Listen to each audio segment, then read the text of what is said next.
Hey everyone, on today's episode of Locked On Guardians, we're going to get into what I would like to see as a lineup. We're going to talk very little bit about Bradley Zimmer. We're going to talk about some of the injuries that are affecting this organization, and I'll explain why it is that I'm sitting here holding a baby at the start of the show.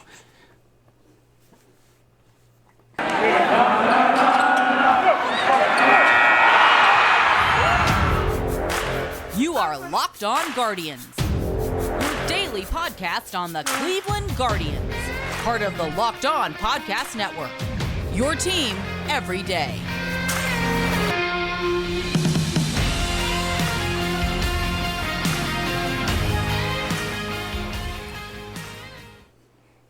So the baby is here, just to be rather shameless, and we've had my co-host being a cat for a while.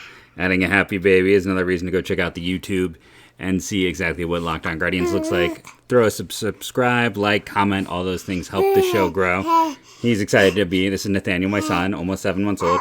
He's excited to co-host this first little bit. But I want to thank you for making Locked On Guardians your first listen today and every day, wherever it is you get podcasts. Remember, you never know what's going to happen, so go check out the YouTube as well, and remember to subscribe and download daily. Those are all nice, easy things you can do to help the show grow. And Nathaniel's saying hi and agreeing with all of it.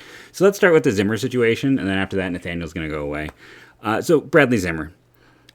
I don't want Bradley Zimmer to be on the 28-man roster. I think we know what he is. At the same time, I talk to other people, and it is clear that scouts still see the physical tools and the value that he presents as a defensive force in center field. I don't know what you can get for him. I don't know what's out there. I do feel like we're kind of waiting to see what teams still have a glaring need in center field. And when cut down time comes, maybe there could be something. Maybe you can, I've talked about Seattle many times.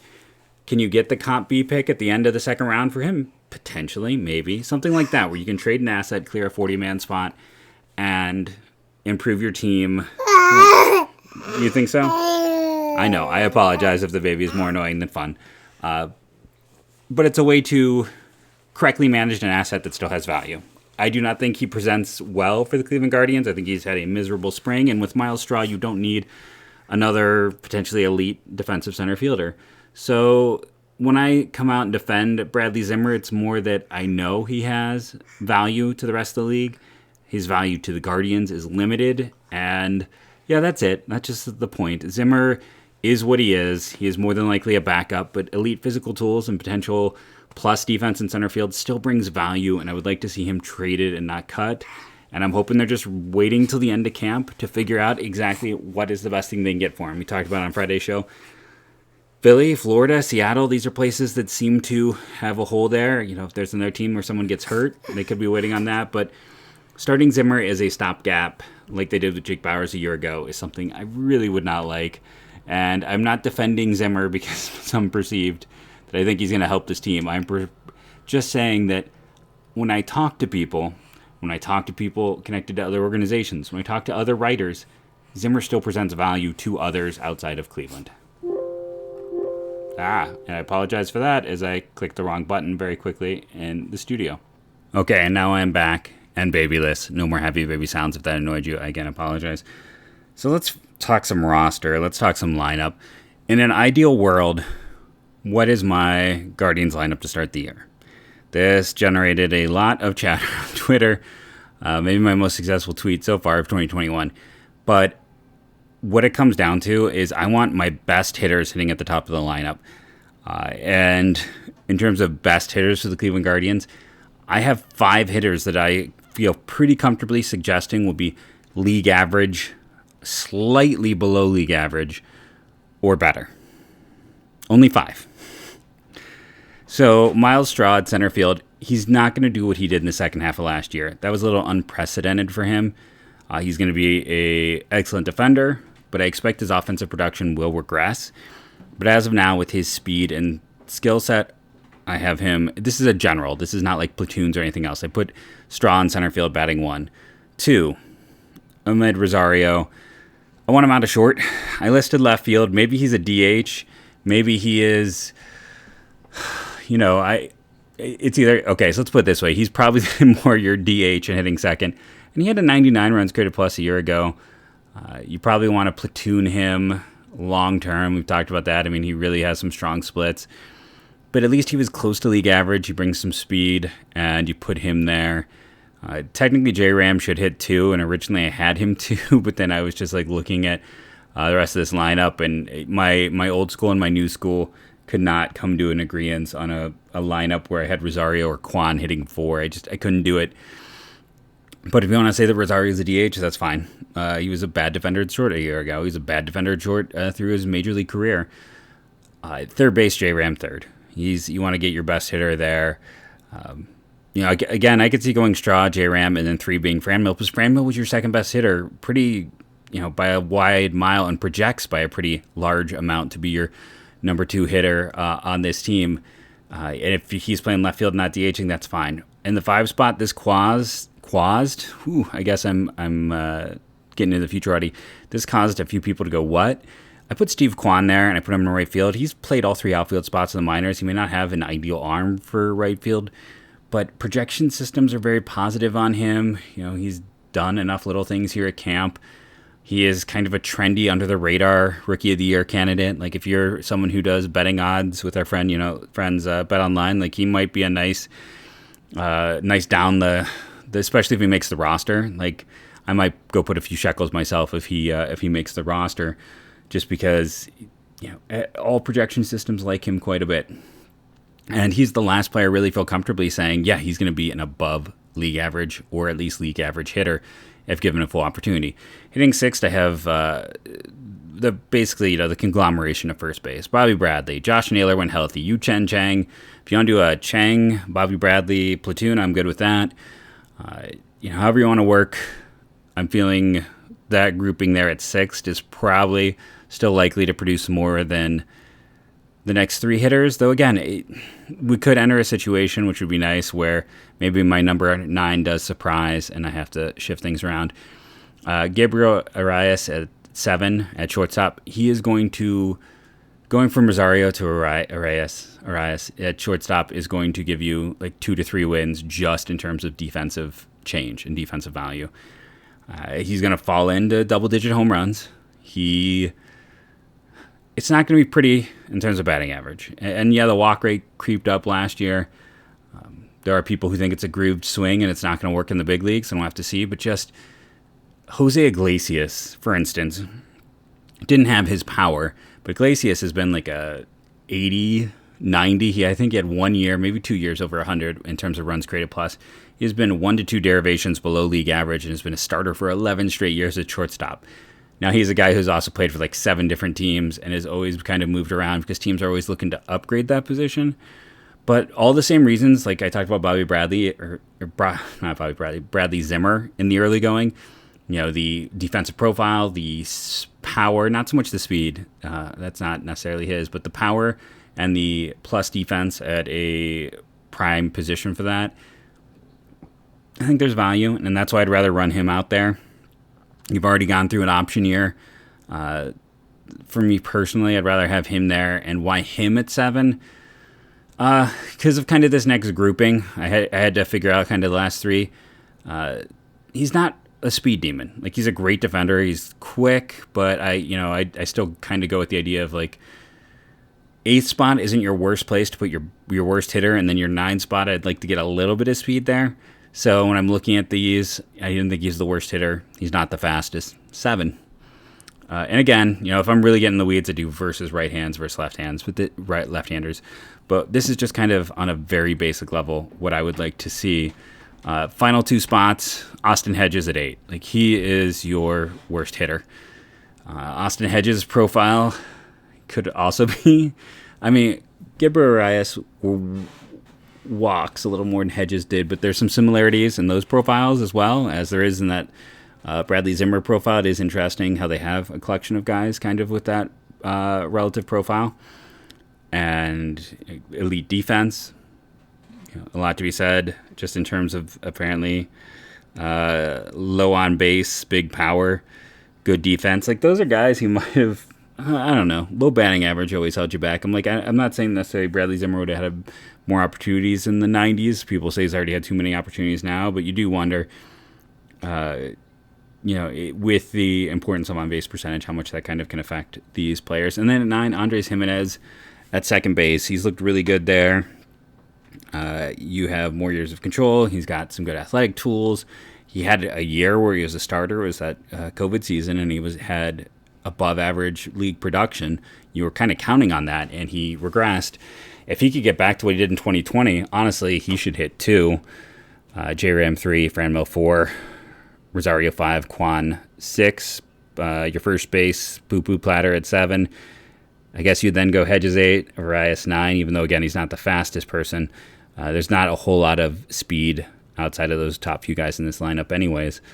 But those are the guys I'd like to see. Again, for as much as I feel like online I'm getting, painted as like this lover of Zimmer, I don't have him in the lineup here. I'm more than willing to move on. And I guess that's just more where I am, where it's like center fielders have more value. I think Mercado doesn't have the power, and that's why he doesn't get talked about as much, but I think he still presents some. And again, if we saw, for as much as Jake Bauers was awful, the Indians traded him for an interesting relief prospect. If you're making a list of their top 50 prospects, the guy they got for Bauers is in it. If you're making their top 10 relief prospects, he might be like 8th or 9th in that list, but I mean, he's probably in it. They got an interesting prospect, a very low likely to turn out, but again, they know what the league is looking at, and they know when there's value in a guy, right? Like, I was kind of surprised. I was shocked when they designated Daniel Johnson for assignment, but he passed through waivers and he's back with the team. I didn't think that would happen, but they understand better than you or I or anyone else what the true values of players are. So when Bauer sticks around, it turns out, hey, he ended up having trade value. Why are they holding on to Zimmer and Mercado? Because center fielders are hard to find. They are very hard to find, especially guys who can actually play the position, and those two guys are there. We'll see if Josh Naylor, coming back from injury, it's going to be rough. When I talk to people on Naylor, it's like he's never put it together, and he's never accessed the power that he was projected to have. We'll see if he can make adjustments over the course of this year, but it's going to be rough, and I don't know what's going to happen with him.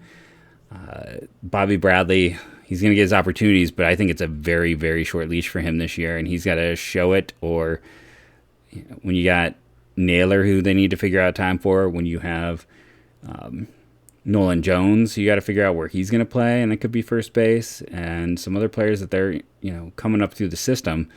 We could see Johnsky Noel in Double A at some point this year, since he's now already on the 40-man. It behooves them to move him quickly. They got to figure things out.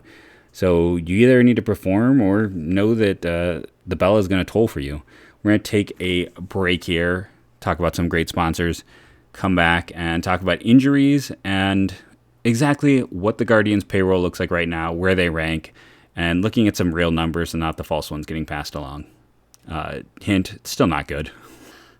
And let's talk about BetOnline for a moment, who I teased a bit in our first segment. After months of playing, college basketball has determined the top teams for the Final Four and will determine this year's national champion this coming week. BetOnline is your number one source for all your sports betting needs and sports info. From all the latest odds, contests, and player props, you name it, BetOnline remains the best spot for all of your latest sports developments, including podcasts and reviews for all the leagues this season. And it's not just basketball. BetOnline is your continued source for all of your sport wagering information needs, including live betting and your favorite Vegas casino games. Head to the website today or use your mobile device to learn about the trends in action. BetOnline, where the game starts. So let's talk about injuries, because they are a thing. Josh Naylor today had his second 4-inning AAA game, and he did well at the plate. He might actually join the Major League team next week. I still think with 3 options, there is a huge chance that he begins the year in AAA. We just know that they tend to not rush anyone, so that's that part of it. Let's talk about the other side of injuries. One, we saw Cody Morris go to the 60-day disabled list. This team is so up against it. They have 15 pitchers on their 40-man rotation. 15, and no one's stretched out. And the 40-man rotation, I think I said, I meant to say 40-man roster. But they don't have enough pitchers. They're definitely going to piggyback. There's definitely going to be like, okay, so Shane Bieber goes 65 pitches. Now here comes Logan Allen, and those two are going to be set to go. And that's what we're going to have. We're going to have, the two, it might as well be announced as 2 pitchers. It's going to be one guy goes, and then the other one comes in. it's the only choice. Now, I don't know how they're going to manage this. There's that part of me they talked about in the first segment. It's like, well, hopefully trade Bradley Zimmer for Seattle does have an interest. And it's like talking to multiple people with ties to that organization or writers who cover it. Like, he has come up multiple times. So I think there's got to be some interest. That competitive balance B pick is not the most valuable thing. Back in the day, now things have changed, but it's like, remember former Indians bullpen great Ryan Webb?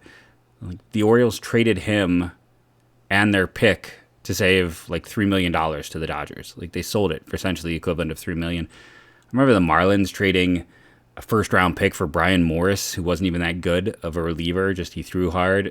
Things have evolved, and that old Florida front office isn't there, but that old Florida front office, boy, did they made some whoppers for those picks that they're willing to trade for almost nothing. We've still seen the picks not be that highly valued. I'm trying to think of the lefty reliever the Brewers traded their second round for, their comp B pick for, that was not even like from the Rangers, wasn't even that good, and after 2 years they cut him. So yeah, to me that's the perfect thing. Yes, I love the draft. Yes, I covered the draft. Yes, I grew up in Cleveland, so I love all things draft. So yes, adding a draft pick is always a net win for me.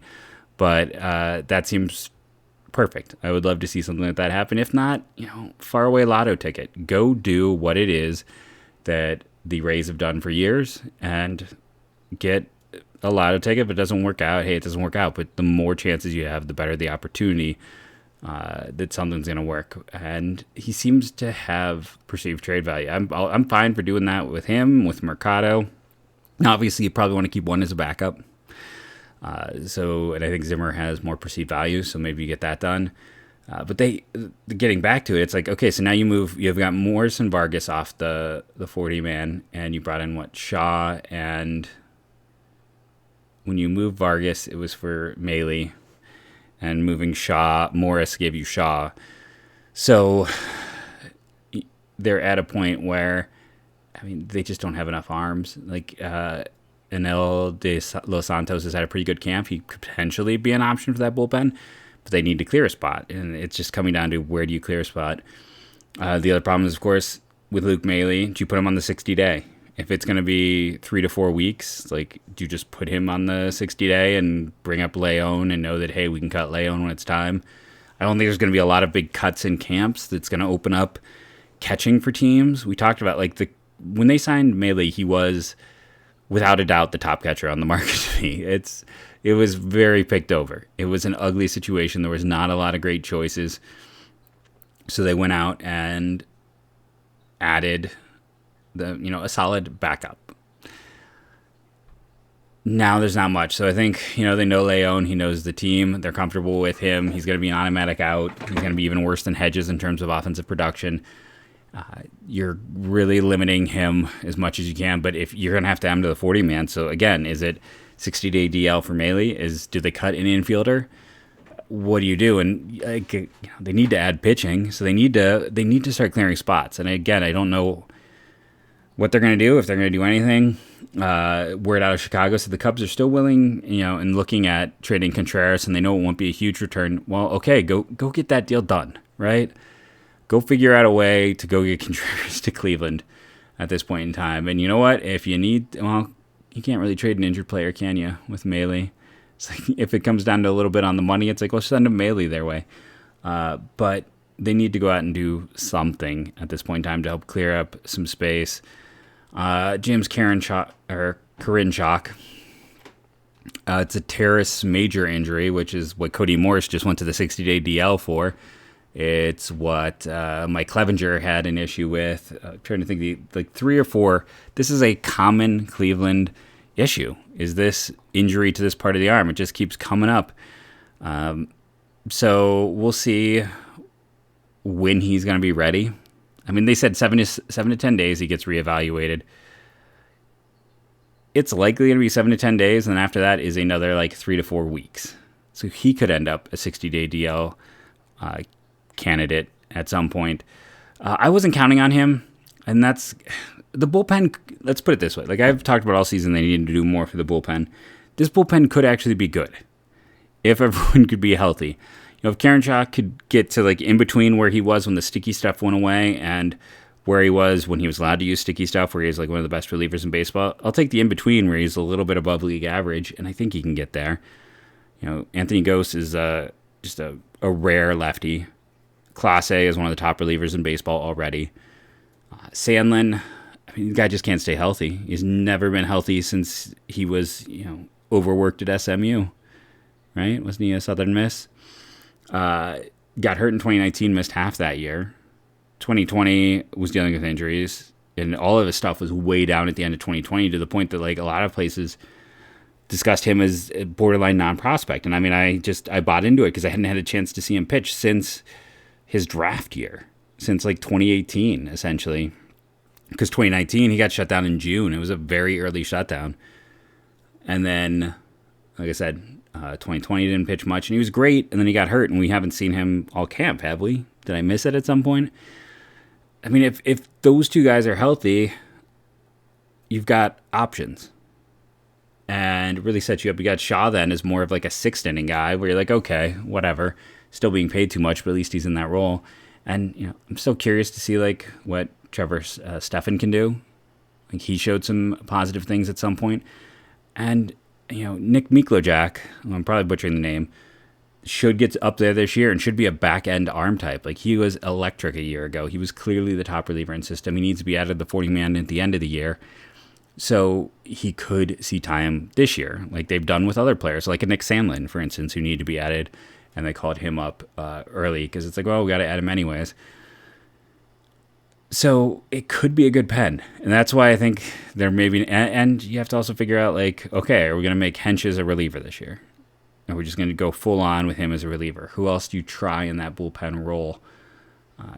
They have the pieces to actually not have that odious of a pen. Right now, it doesn't look good because they are beat up. And health, like I said, that continues to be an issue for Sandlin. Karinchak has had his own set of issues basically from the moment that Sticky Tack was banned. And from there, we're just going to have to kind of see. But yeah, the injuries are a big deal because, again, and it's something I'm harping on, since they have done nothing, the 40-man is exploding at the seams. They need to go make a trade. They need to, either that or you need to start letting guys go. You got to figure out where you stand, what you want as a team, and you have to give yourself flexibility because, again, this 40-man situation we just spent all of the last year discussing, they kind of surprised me when they went out and added 11. It doesn't get any easier next year. If I were to make a list of names right now for next year's list, like I made for the end of the 2021 list, it would be about the same. It may not have as big of names on it, but it would have just about as many players. So this 40-man crunch is still a crunch. It's going to be a crunch till the end of the year, and they have to start making decisions. I've been calling for decisions on players, I feel like, for almost all 700 episodes on this show. It looks like maybe Steve Kwan has a chance to break camp with the team. I still don't believe it. I've been proven so wrong over the years. I can't until it occurs. But it's potential. The talk was the Terry Pluto piece that they would keep Palacios or Kwan, and Palacios just got sent to minor league camp. So, we're going to take that last break here. We're going to come back, talk about what the Guardians payroll actually is right now, talk about who just got sent down, and anything else that'll fill the show. I don't know why I'm pulling around here and messing. That's what we're going to talk about for the last few bits of our show today. And that sponsor is Built Bar. I love them. If you've tried them, you're sure to love them too. The banana bread I talked about last week already sold out. It's one of my favorites. It didn't last the weekend. They're going to have that deal with the brownie batter puff where you get 3 yellow chirp mini puffs. That looks amazing. If I was not gluten-free, I would be putting that order in now. Raspberry cheesecake is back and it's on sale. Churro Puff is a high recommender for me in terms of their other limited releases.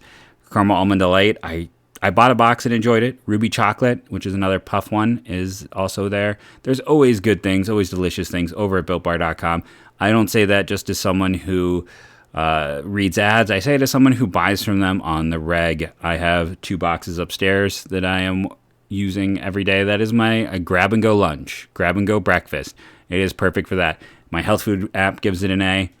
Gives you 140 calories, 17 grams of protein, and even some fiber as well. Go to BuiltBar.com today. Remember to use that promo code LOCKED15. That is what I use on all of my orders to save money.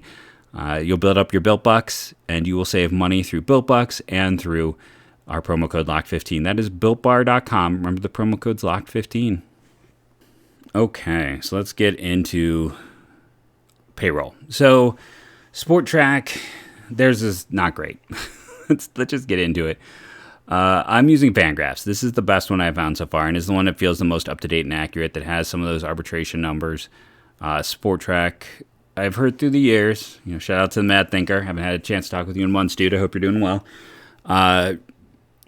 That other people notice some irregularities there. So Cleveland is currently ranked 29 out of 30 teams in terms of payroll. Pittsburgh is the only team worse at 45 million. Cleveland's at 56 million. 44% of that is arbitration. They have 13 million in commitments for 2023 and no money commitments after that. They are one of 4 teams with no money commitments in 2024 and one of 7 teams with no money commitments in 2025. Interestingly enough, one of those teams, San Francisco Giants, who have the 12th highest payroll in baseball, 2025 it all comes off the books. They were clearly setting up for that. And I mean, San Francisco's money commitments for next year is 14 million. Now, I don't think they'll be there, but it is interesting to see that flexibility on when you're looking at such things. So Cleveland's at 29. 3 million behind Oakland. Baltimore at 65 million might surprise people. I think people keep forgetting that they're still paying Chris Davis. Crash Davis is 20 million of that 65 million. So whenever you see any place that has Baltimore last in terms of payroll, they're not counting the fact that they're going to pay, Chris Davis 20 million plus this year, I believe. It's not a good look. Let's just start there. Again, I wanted the real numbers so we could still sit back and be like, that's bad. When someone puts a number out there and then someone else can be like, hey, well, we know this isn't quite true because we know that we know they're over 30 million. We know they're close to 50, and we know they're over 50. 56 feels almost a little high for me, just because I felt like when all the arbitration stuff came in, they were just barely under 50. We talked about that on the show, but I probably wasn't counting all the guys on minimums at that point. So you add in the players on the minimums, you add in Shaw's 3 million. I can't believe I'm still saying that, and you get to 56. Remember when we thought they were going to spend 75? Remember when I sat here and said, oh, minority ownership's coming in. Hey, Kyle Schwarber could be a target. The market might have shifted post everything, but there were ways to improve this team.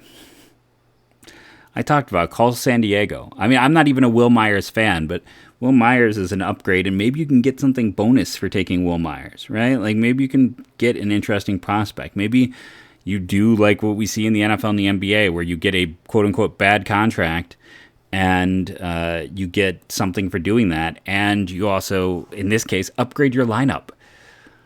If you traded them a bad contract, and maybe there's a way to make this, well, I don't know if you could get the 3-team trade. San Diego also wants a catcher. They make a ton of sense for, man, can you believe that? San Diego needs a catcher. Just think about all they traded for Austin Nola.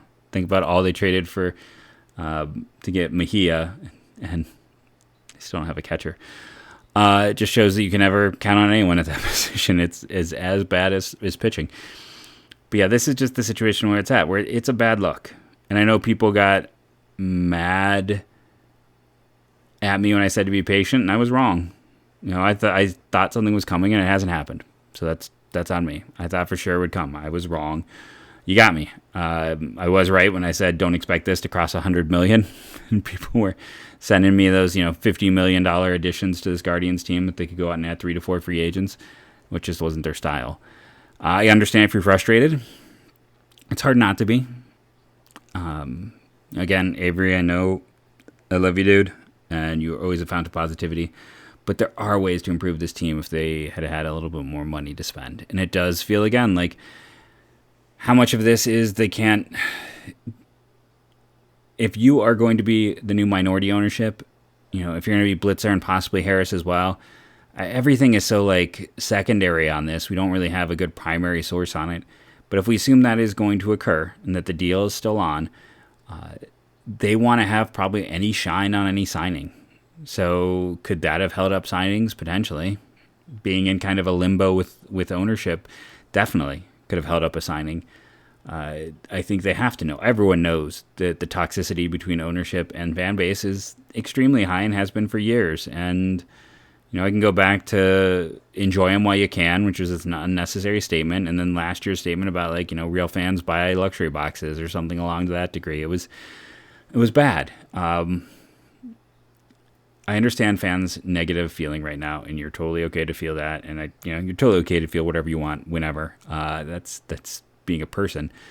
I'm still going to root for this team. I'm still going to look for the positivity. We're going to have a roundtable discussion tomorrow, and I'm going to be the person in that roundtable saying, okay, I know you're all going to say the Guardians are going to finish last, but they were 500 a year ago, and every single player in the rotation missed, nearly 2 months or had to spend time in the minors for ineffectiveness. The new wave of players is hitting the big leagues. Their number 2 hitter a year ago spent 6 weeks, or was it 8 weeks, when Franmil was hurt. Their number 3 hitter they got at the trade deadline, and they now have a full season of. They did not make any big moves, but this is a team that is better on paper. Now, everyone else in the division can say something similar, but I also think that this is a team that's going to probably be close to 500. Probably a little below like last year, but I think, barring anything else, this is close to a 500 squad. Let me know what you think. Hit me up on my Twitter at JeffMLBDraft. I want to thank you for listening, rating, and reviewing. That always helps the show. Remember the iTunes, we crossed 100. I very much appreciate that from all the listeners. Daily downloads help. And of course, go subscribe on YouTube, like, comment, all of those things. Help drive us in the metrics so we can get more followers or subscribers. We're in the 40s. The goal is 1,000. So we're dreaming big over here at Locked On Guardians, just like you have to if you are a fan of the Guardians baseball team itself.